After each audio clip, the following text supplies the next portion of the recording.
Hey guys, welcome to Core Gamers Podcast, episode 4. Unfortunately, we've been down for, what has it been, almost 2 months? Unfortunately, it's very, very bad. I'll say why I was an idiot. I got grounded for doing something stupid, and it's all my fault, and I'll admit to it, and I'm sorry. I know he's thinking it's all my fault anyway, and I'll just say it is. We went down, what do you think about it? April? Early April? What are you talking about, PSN? No, us, the podcast. Oh, podcast. But we will get to PSN later, don't worry. We're going to talk about a couple of games released in April. Probably April, we've been out, so. We've been down, it was my fault. I'll admit it. So far, the April games we can at least say that were released, that we'll review like 3 of.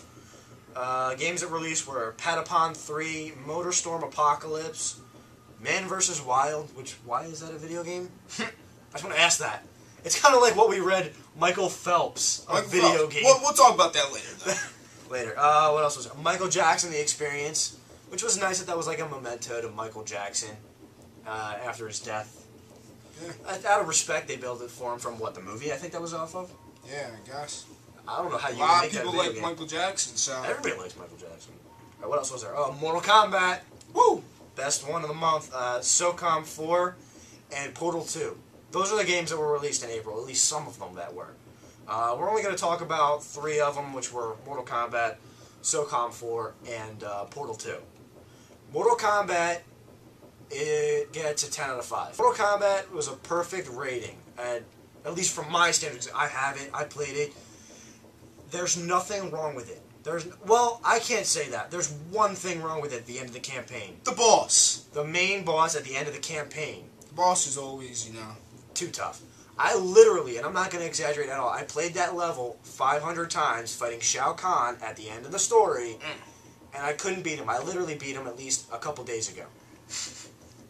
I'm dead serious. I beat him a few days ago. It was the hardest thing of my life. I had to spam him. Here's one of the tactics if you really want to beat him at the end of the campaign, if you make it that far, because there's a lot of other difficulties that go up. There was a tactic I used is the down-up, which is teleport behind him, and use down triangle to do an uppercut. He cannot block this unless he's already looking that way. He can anticipate you sometimes. You just got to be patient. If you lose, don't get pissy. Don't be like a little 12-year-old and don't cry throw the about controller on the ground. Because that breaks the controller. Yes. You got to be patient. You got to do this a lot. Fingers will hurt after this, because I know mine did. I was in pain. I had to ice my hands after it, and it's worth it. I'm dead serious. It hurt. My fingers cramped up, and it got ridiculous. But all in all, it's worth it because I finally got Quan Chi. I was able to finish all the fatalities, which are awesome, by the way. Montage coming out for Sandman Productions as soon as I find a freaking song to use. The X-rays. What did you think of those? I showed you a couple. I love the X-rays. What was one of the ones I showed? Scorpions is pretty good. Sub-Zero's is really good. Sub-Zero, I love Sub-Zero. You should see freezes like your liver, stomach, whatever's in that area. You can try to find the secret fatalities, but the babalities are freaking hilarious. Especially the one with Kratos. Because, we're PS3. We get Kratos, he's already on the disc. And he's pretty good. Now, granted, the fatalities were lower than expected. You saw them, right? Yeah. They weren't as great as expected, but they were still good. Visually, they were good. I think I like the X-rays more than fatalities. If you saw the right fatalities, they're really brutal. Like Jax.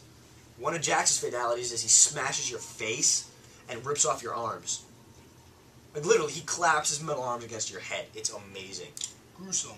Pretty gruesome. He also kicks your head like a football, and your head goes flying off the body. It's cool. Some of them are more comical, like Shao Kahn's. His fatality is he turns into a clown, shoots a gun at your face, and it's not really going to shoot. It comes out, says bang, it comes out with confetti. He does a little laugh. Joker. And then he pulls out a gun and shoots you in the face, and your face goes, and your head explodes. That's a joke on MK vs. DC for the Joker's fatality. So, I mean, all in all, it's worth it. It's amazing. So, our rating, at least my rating, is a 10 out of 5. And if you want it, buy it. It is not a rent. Do not rent that game. Alright, moving on. SOCOM 4. SOCOM 4. I love SOCOM. Wasn't there, wait, I think there was co-op? Co-op in SOCOM? I don't know. Comments? I don't exactly remember. It's been a while. Graphics, pretty amazing. Third person's not as what I expected. It's too close. Obviously, I don't know. I think I like third person better. It's something different. You get to see more. Yeah, you get to see more, and it's more like reality. One thing I like about SOCOM is how before you start the mission, you get to choose your loadout. You get to choose like the guns, secondaries, attachments. Yeah, the secondary attachments, smoke grenades. And that's only in the campaign. Stuff like that. That's different from obviously Call of Duty. Like you don't really have like you can only pick up guns. Yeah, and they usually don't have attachments for Yeah. Call of Duty Black Ops and all that. Yeah, you can't choose your loadout before the game, but it's something different. I like, honestly, SOCOM I think is a little better than Call of Duty 4 and all the other Call of Duty games. The multiplayer for SOCOM, we actually haven't got to play the multiplayer because PSN's been down, but we're gonna go into more detail later. Unfortunately, it's been like the SOCOM 3 weeks. It's been almost a month. It's been 4 weeks since PSN's been down. But anyway, SOCOM, I played the beta, the multiplayer beta for SOCOM. Now, like he was saying with the customization, you can customize mid-match. You can buy new upgrades. You can buy attachments, grenades, specials, anything you want. You can buy them in the middle of a match. Kind of like the new game. Oh my god, the name's escaping me right now. What was the one we talked about that was like MAG? We talked about last episode. Homefront, right. You can pretty much buy new things mid-match and get more stuff. It's really cool. So far, since we can't really do the multiplayer rating, we got to give a single-player rating. We haven't beaten it yet, but we have played it. So visuals, including visuals, gameplay mechanics, and storyline. What can we give it out of 5? 4 to 5? 4.5? 4.5 out of 5. 4.5 It's a really good game. You gotta go get it. Especially if you love the other SOCOM games. It's a must-buy. Also has move capability, like if you bought the Sharpshooter with Killzone 3. Yeah. That's really accurate. It's really good. Especially it's better with third person. You get to see more. More surroundings, more action. And you can command a squad team in the... Oh yeah, that's another thing I love about it that's different from Call of Duty. You have a squad, you can tell them where to go, you can take out these people, tell them to hide, stay, frosty, whatever. It's like, that's what I love about the SOCOM. It's a tactical game. That's what we like doing anyway. It's more tactical. You gotta think more strategically. Yeah. Except in most levels where you just gotta kill everybody. But overall, probably Call of Duty is more successful. As a franchise. If you multiplayer-wise. As a franchise, Call of Duty. It's the best out of all the shooting games, probably. SOCOM, 4.5 out of 5, but that's only from the campaign, so don't get mad at us if it's better than that. Portal 2 is the last one we want to talk about from April. Now, we never played the first, or at least I didn't play the first one. I didn't. I have no idea about this second one. When the promo came out, I think it was last year at E3 we saw it? Yeah. Last year E3, we saw a promo for it, and it looked really good. It originally was, I believe, and I'm not entirely sure about this, it was an exclusive for Xbox 360. Yeah, it was. For Xbox. It was originally exclusive, and they thought, why not make more money? It's a very successful game. Let's make some more money. Let's widen the variety. So they put it for PS3 as well as 360, and I believe they put it for PC. Yep, they did. I know for a fact they put it on PC. And co-op for campaign is good for Portal. The storyline is basically like the second one. It's really simple. The visuals are amazing. Yeah. For that type of game, it's really not what you would expect. So, all in all, including co-op and single player, and the mechanics and everything, I would give it a 4 out of 5. Yeah, 4 out of 5 was pretty good. Alright, there's one thing more about Portal 2 that I wanted to touch up on. Oh, with the co-op, when you have to bring each other together, like you have to go to the same room, you can make one person shoot down one portal and someone else shoot down another, and they come toward your area. I find that pretty cool. That means you actually have to talk with them. Like, I think I saw in a G4 video review on it, like XPlay, they actually said that it would be better to have a mic. That way you can more or less strategize with your partner to basically go through the level because I love puzzle games and I love adventure games, and this is both of them. Mainly like Assassin's Creed or whatever. They're really, I want to say intuitive. Like, they're really accurate with most things, and they're a lot of fun. So, 4 to 5 rating, and what do we go? Rent? Or buy? I would try out the demo first if there is one. I don't see how we wouldn't know. We wouldn't know no PlayStation. Yeah, PlayStation, but yeah. That's pretty much all we can do. Alright, May, this month, already released, has been Thor video game based off of a movie.